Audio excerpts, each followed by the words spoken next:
What if I told you some popes had mistresses, murdered rivals, and threw wild orgies inside the Vatican? These weren't just men of God, they were kings, killers, and sometimes absolute chaos incarnate.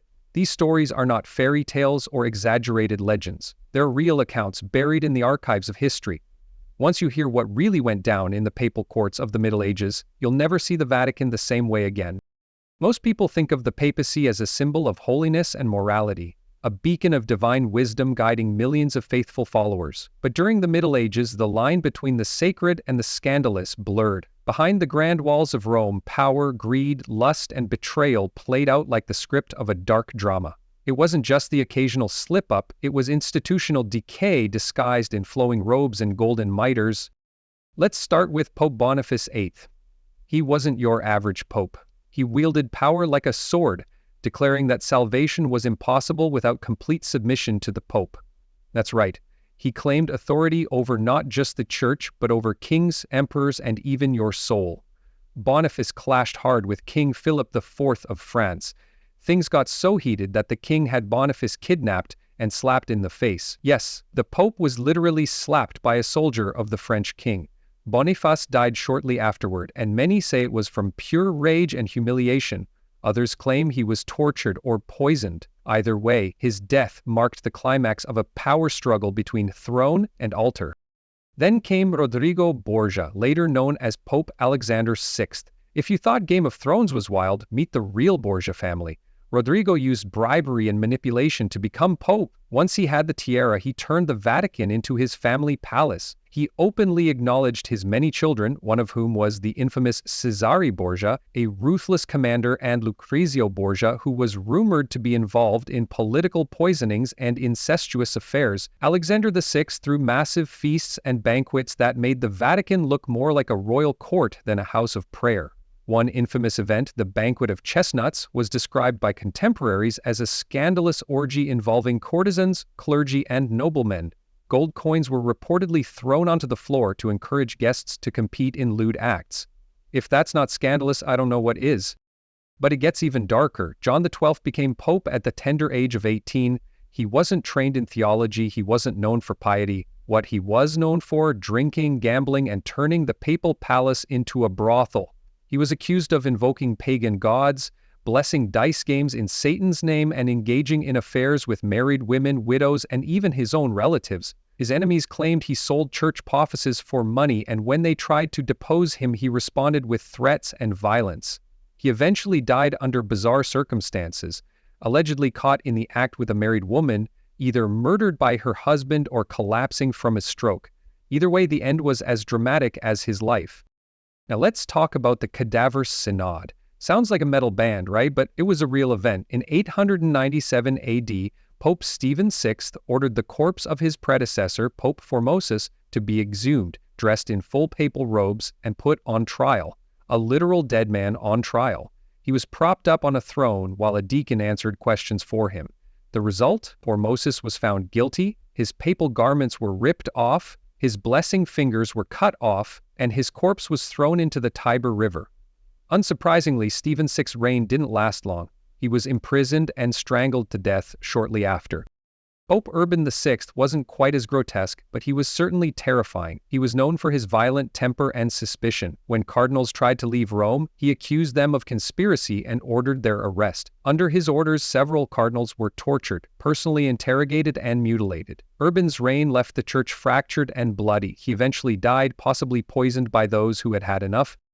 And we can't forget about Pope Benedict IX, one of the most outrageous figures in church history. He became pope not once but 3 separate times. He first ascended to the papacy in his early 20s thanks to his influential and wealthy family. He was accused of hosting orgies, practicing black magic, and selling the papacy itself. Yes, he literally resigned and sold the position of pope to his godfather. He later tried to reclaim it, causing one of the most chaotic periods in church history, with 3 men claiming to be pope at the same time. Then there's the legend of Pope Joan, a story shrouded in mystery, myth, and maybe even some truth.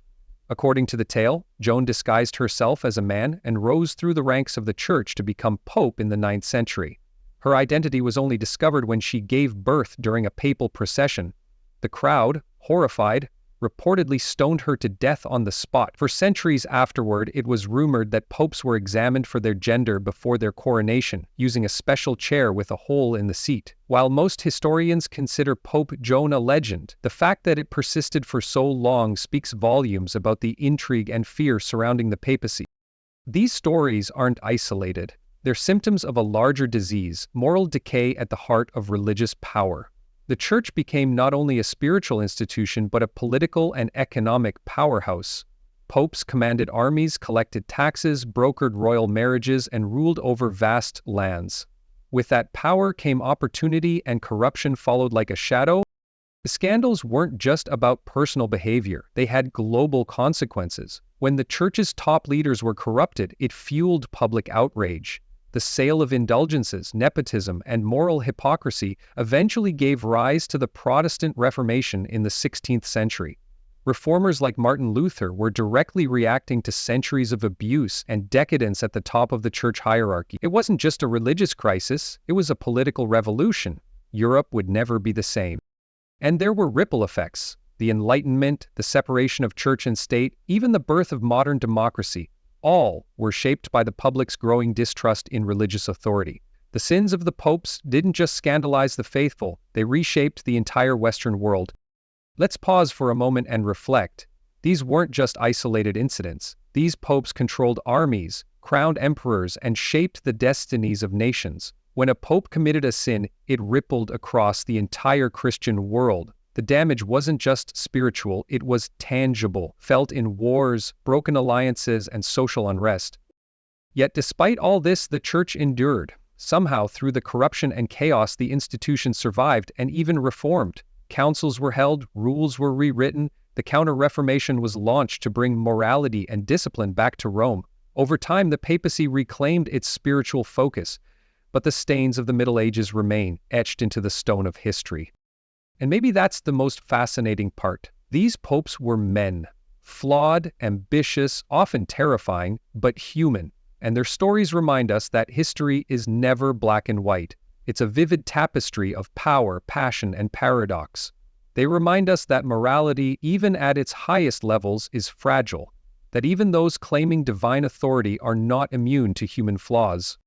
So what do you think? Would you trust a pope who hosted orgies? Or a man who tried a corpse in court? Could faith survive such scandal in today's world? If you made it this far, hit like to let the algorithm know you're one of the curious ones. Subscribe for more untold history stories too wild for your textbooks. And in the comments, tell us, which of these scandalous popes do you think was the most shocking? Or better yet, which one deserves their own HBO series? Because as history shows us, the holiest men sometimes hide the darkest secrets.